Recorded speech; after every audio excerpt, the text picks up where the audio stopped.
fazer arte sem incentivos privados? Cresce o número de artistas que encontram caminhos alternativos para criar e divulgar manifestações culturais. E o desafio não é somente produzir, mas formar uma nova geração de artistas. Distante dos grandes palcos, salas de cinema, gravadoras consagradas e na contramão da falta de incentivos, o princípio da autonomia, a filosofia do faça você mesmo, impulsiona artistas a disseminarem a cultura.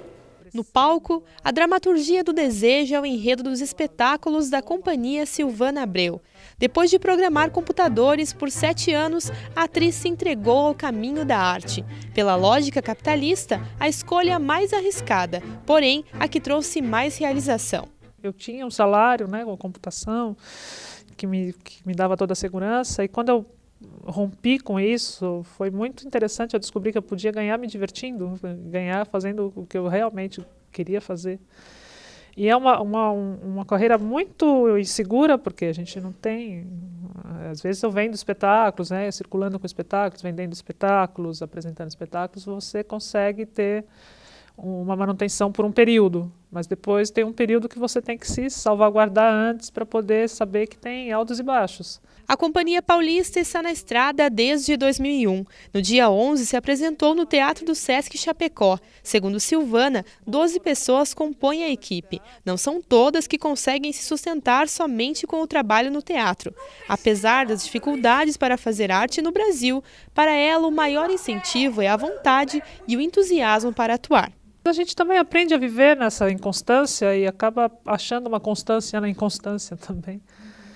Eu acho que, na verdade, começa com o próprio artista investindo realmente no seu trabalho, uma atitude de investir e acreditar nele com apoio ou sem apoio, você vai conseguir de alguma forma. Os gestos, as expressões e os silêncios narram enquanto a imaginação do público mergulha nos cenários onde os fatos se desenrolam.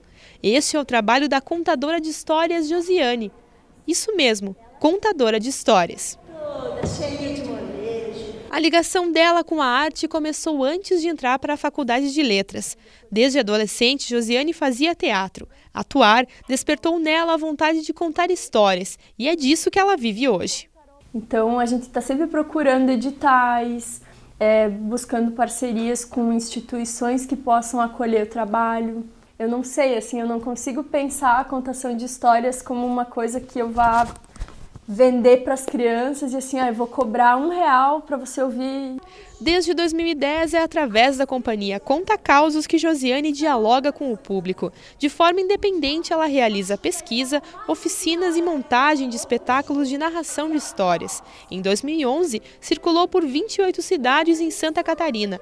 Foram 58 apresentações gratuitas através do projeto Baú de Histórias do Sesc. Nos dias 20 e 21 deste mês, ela volta para os palcos do Sesc com uma amostra de repertório. Eu acho engraçado que às vezes a pessoa pensa uma produção independente, às vezes a pessoa confunde um pouco com amadorismo, É bem o contrário, você tem que se profissionalizar para que o teu trabalho aconteça. Segundo ela, o espaço para contar as histórias não é limitado. O interessante é que o trabalho se adapta a vários espaços, Então eu posso fazer no teatro, mas eu também posso fazer numa sala, ou eu posso fazer no hall no salão coberto do colégio, de uma escola. Jackson também se dedica à arte. É músico desde 2000. Ele é formado em composição musical e o piano é a principal ferramenta de expressão artística do músico. Com trabalho autoral é muito difícil você se manter, Sobreviver só das minhas músicas é complicado. O financiamento público é uma possibilidade habitual na carreira destes artistas. A Lei Rouanet, por exemplo, é o principal mecanismo do governo federal para apoiar a cultura. É a partir dela que funciona o Fundo Nacional de Cultura e a política de incentivos fiscais para empresas e cidadãos que investem na área. No dia 13 de julho, a Comissão de Educação do Senado aprovou um projeto de lei que institui o Bolsa Artista. O projeto prevê benefício financeiro para a formação e aprimoramento de artistas iniciantes e profissionais. Agora o projeto segue para exame na Câmara dos Deputados. Para Jackson, essa iniciativa é positiva, tanto para capacitar os artistas que já iniciaram a carreira, quanto para formar novos apreciadores da arte. Não quer dizer que aquela pessoa vai se tornar de fato um artista consagrado, talvez não seja nem essa a principal função, né?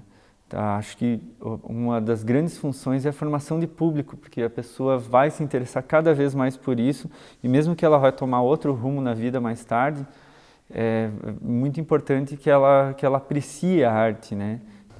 O artista não sobrevive sem o público, mas o hábito de apreciar manifestações culturais além do circuito comercial parece ainda estar distante de grande parte da população.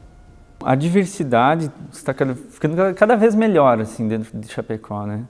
Eu acho que a cada dia que passa, você tem mais opções do que fazer, do que consumir artisticamente, né?